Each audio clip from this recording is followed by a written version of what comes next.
Please subscribe to our channel and don't forget to hit the bell icon. Hello everyone! Do you know what animal is the largest on earth? Did you say the whale? You're right. The whale is the largest animal on earth and they live in every ocean. Hello everyone, I'm Ginny and today we are talking about whales. Do you also know that a whale is a mammal and not a fish? They breathe air, are warm-blooded, give live birth, suckle their young, and even have hair.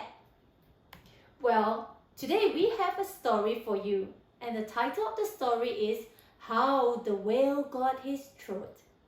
It's a classic Rudyard Kilping story which has been simply retold for the little ones. Come, let us begin. How the Whale Got His Throat by Mouse Kelly, illustrated by Claudia Ranucci.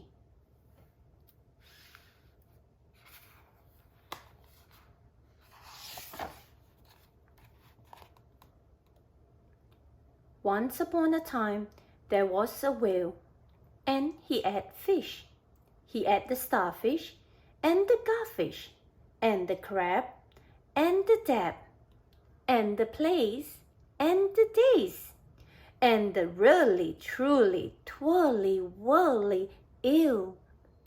He ate all the fish he could find in all the sea.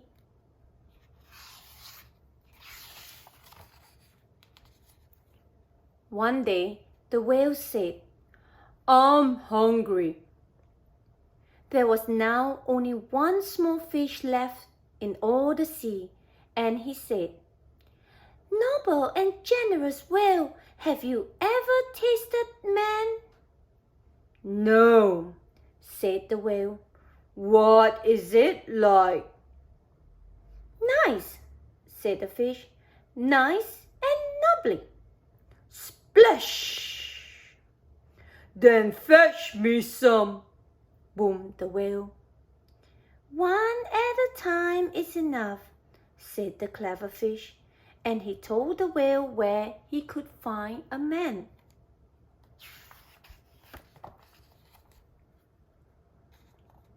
So the whale swam and swam as fast as he could swim. At last, in the middle of the sea, he came to a raft. On the raft was a solitary shipwrecked sailor, trailing his toes in the water. He wore blue trousers, held up with braces, and he carried a knife. And they were the only things he had left in the world. The whale opened his mouth, back and back and back, till it nearly touched his tail. And he swallowed the sailor in his blue trousers and braces, and his raft, and his knife. Gulp! He swallowed them all down into his warm, dark inside cupboard.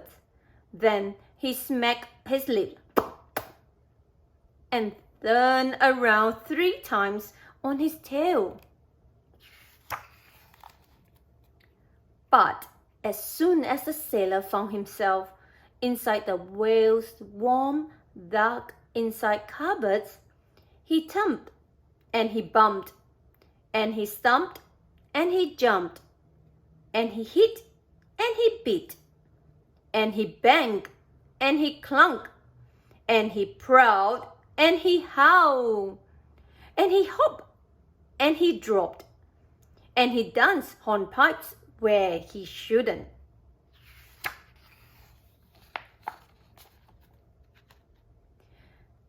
The whale felt most unhappy indeed, so he said to the clever little fish, "This man is very noble, and he is making me hiccup.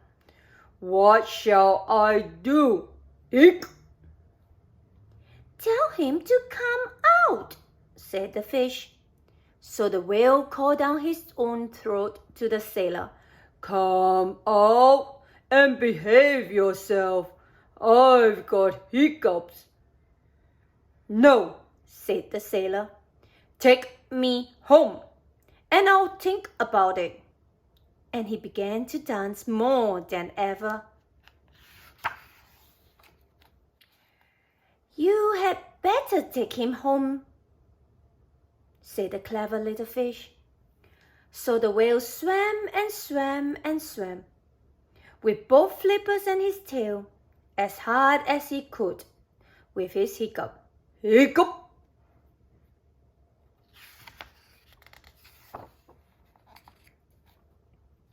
But while the whale was swimming, the sailor took his knife and cut up his raft to make a little square grating, all running crisscross.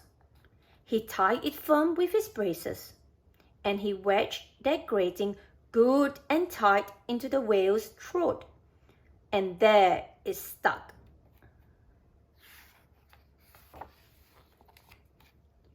At last, the whale saw the shore, and he rushed halfway up the beach and opened his mouth wide and wide and wide and said, "We are at your stop. Time to go." The sailor stepped out on the beach and went home, where he married and lived happily ever after. But before he went, he waved goodbye to the whale and sang, "By means of a grating, I've stopped your aching."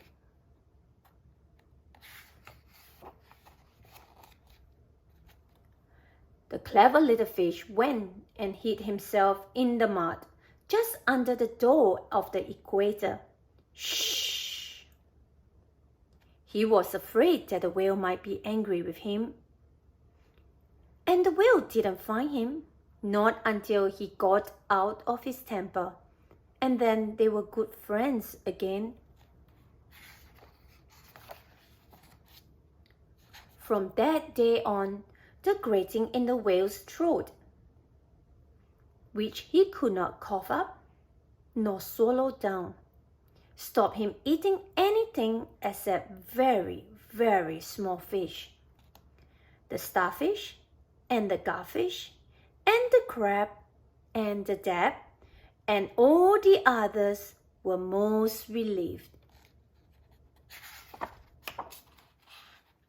And that is the reason why whales today never eat sailors or little boys or girls. The end.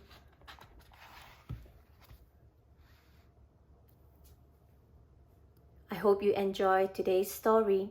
We look forward to seeing you the next time. Goodbye.